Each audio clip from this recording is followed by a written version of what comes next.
प्रदेश की राजधानी देहरादून में पुलिस आए दिन छापेमारी करके स्पा सेंटर्स के खिलाफ कार्रवाई कर रही है। लेकिन मसाज और स्पा के नाम पर बंद कमरों में देह व्यापार का धंधा चलाया जा रहा है।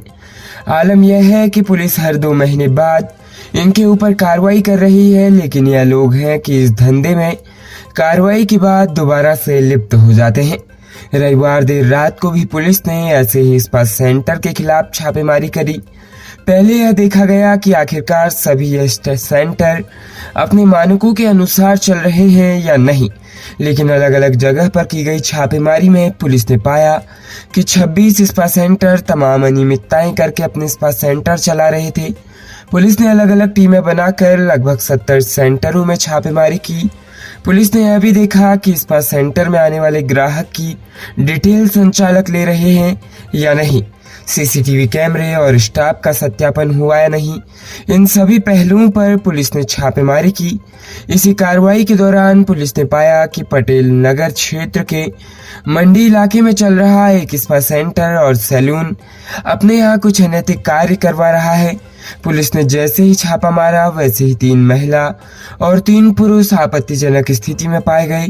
पुलिस ने तुरंत सबके खिलाफ अनैतिक देह व्यापार रोकथाम अधिनियम 1956 के तहत मुकदमा दर्ज कर लिया। इसके साथ ही 5 पीड़ित महिलाओं को वहां से रेस्क्यू भी किया गया। पकड़े गए लोगों में देहरादून और सहारनपुर के निवासी शामिल हैं। देहरादून एसएसपी अजय सिंह का कहना है कि हम समय समय पर ऐसे स्पा सेंटर पर छापेमारी कर रहे हैं जहां पर हमें लगता है कि मानकों की अनदेखी की जा रही है, वहां की नियमित चेकिंग की जा रही है। राज्य उत्तराखंड में हरिद्वार जनपद के रुड़की में महिला के अंतिम संस्कार की तैयारी चल रही थी। तभी पुलिस प्रशासन वहां पहुंचा, जिससे अंतिम संस्कार में पहुंचे लोग सकते में आ गए। इसके बाद पुलिस ने शव को कब्जे में लिया और अपने साथ ले गई। अब महिला का पोस्टमार्टम किया जा रहा है। दरअसल महिला की संदिग्ध परिस्थितियों में जान चली गई थी, जिसके बाद परिजन उसका शव अंतिम संस्कार को ले जाने लगे। तभी अचानक पुलिस पहुंच गई और शव को अपने कब्जे में ले लिया, जिससे मौके पर अफरा तफरी का माहौल हो गया। पुलिस के मुताबिक उत्तर प्रदेश के बिजनौर की रहने वाली महिला की शादी 1.5 वर्ष पहले गंगनहर कोतवाली क्षेत्र के गणेशपुर निवासी एक युवक के साथ हुई थी। सोमवार की सुबह अचानक महिला की जान चली गई। हालांकि ससुराल पक्ष का कहना है कि बुखार की वजह से उसकी जान गई। उधर महिला के मायके पक्ष के लोगों ने ससुराल पक्ष पर जान लेने का आरोप लगाया है। बताया जा रहा है कि ससुराल पक्ष के लोग शव को अंतिम संस्कार के लिए ले जा रहे थे।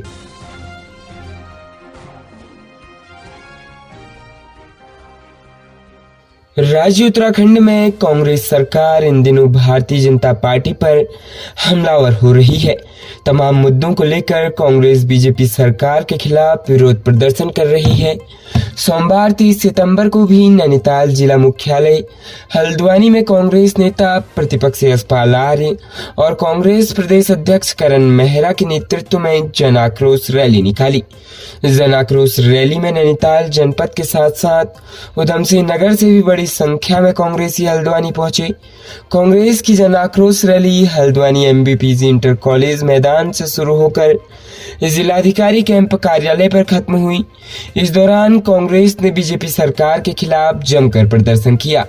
नेता प्रतिपक्ष यशपाल आर्य ने कहा कि प्रदेश में भ्रष्टाचार चरम पर है, महिला अपराध बढ़ता जा रहा है, प्रदेश सरकार और अधिकारी तानाशाही रवैया अपना रहे हैं। कुमाऊं मंडल में पिछले दिनों हुई भारी आपदा के चलते काफी नुकसान पहुंचा है। अभी भी कई जगह पर सड़कें बंद हैं। इसके अलावा नैनीताल जनपद में कई ऐसी समस्याएं हैं जो पिछले कई वर्षों से अटकी पड़ी हुई है। नेता प्रतिपक्ष यशपाल आर्य ने आरोप लगाया कि गोलापुल भ्रष्टाचार की भेंट चढ़ गया। कुमाऊं का एकमात्र इंटरनेशनल क्रिकेट स्टेडियम शोपीस बनकर रह गया है। इसके अलावा हल्द्वानी आईएसबीटी और रिंग रोड का काम भी ठंडे बस्ते में चला गया है, लेकिन सरकार और जिला प्रशासन इस पर कोई कार्य नहीं कर रहे हैं। नेता प्रतिपक्ष यशपाल आर्य के मुताबिक स्थानीय विधायक इन सभी मुद्दों को कई बार विधानसभा में भी उठा चुके हैं, लेकिन इन मुद्दों पर अभी तक सरकार गंभीर नहीं हुई है।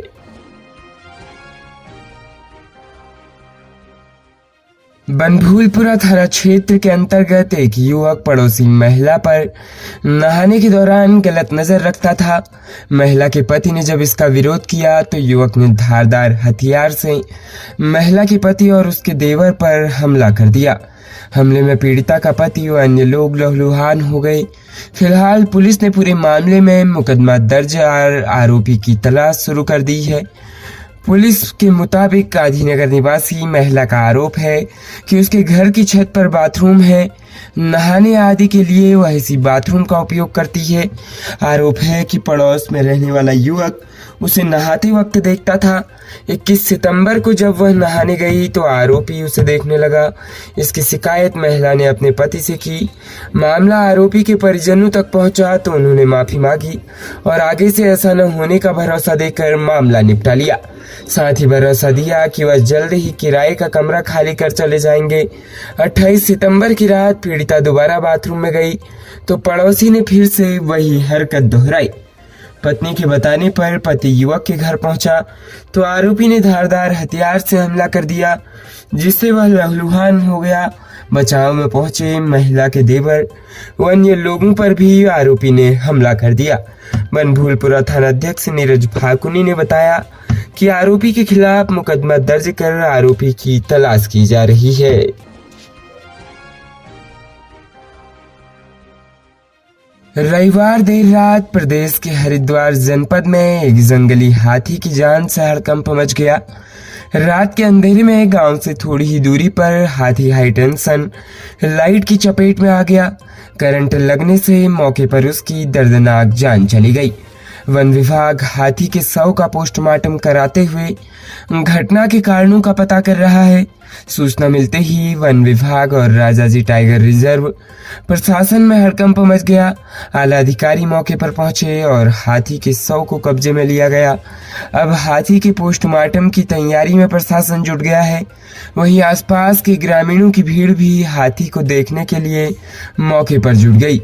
गौरतलब है कि रोजाना जंगली हाथी आबादी में घुस रहे थे। वन विभाग और राजाजी टाइगर रिजर्व की टीम इन हाथियों को रोक पाने में नाकाम साबित हो रही थी। बीती रात भी इस हाथी को भगाने के लिए टीम गश्त कर रही थी, मगर अचानक यह हाथी हाई टेंशन लाइन की चपेट में आ गया और उसकी दर्दनाक जान चली गई। इस बारे में जानकारी देते हुए हरिद्वार के श्यामपुर रेंज अधिकारी पंकज ध्यानी ने बताया कि हाथी को करंट लगने की सूचना प्राप्त हुई। सूचना मिलते ही तुरंत मौके पर टीमें पहुंच गई थी। वहां पर पहले ही बहुत भीड़ इकट्ठा हो गई थी। वन विभाग की टीमों ने भीड़ को वहां से हटाया। हाथी का परीक्षण किया तो तब तक उसकी जान जा चुकी थी। इसके बाद हाथी के शव को कब्जे में ले लिया गया। हाथी के शव को कब्जे में लेकर पोस्टमार्टम की प्रक्रिया शुरू कर दी गई। रेंज अधिकारी ने कहा कि घटना के कारणों की जांच भी की जा रही है। रेंजर पंकज ध्यानी ने बताया कि श्यामपुर थाना क्षेत्र के सज्जनपुर पीली गांव में एक नर हाथी 440 वोल्ट की हाई टेंशन लाइन की चपेट में आ गया। करंट लगने से हाथी की जान गई। उन्होंने बताया कि हाई टेंशन लाइन जंगल में पेड़ के पास से गुजर रही है। हाथी ने पेड़ से पत्ते तोड़ने का प्रयास किया होगा। इसी दौरान वो करंट की चपेट में आ गया होगा। खबरों में बने रहने के लिए धन्यवाद। खबरों से प्रकाशित रहने के लिए कुमाऊनी कुटुंब को सब्सक्राइब करना न भूलें तथा खबरों को शेयर कर सहयोग प्रदान अवश्य करें।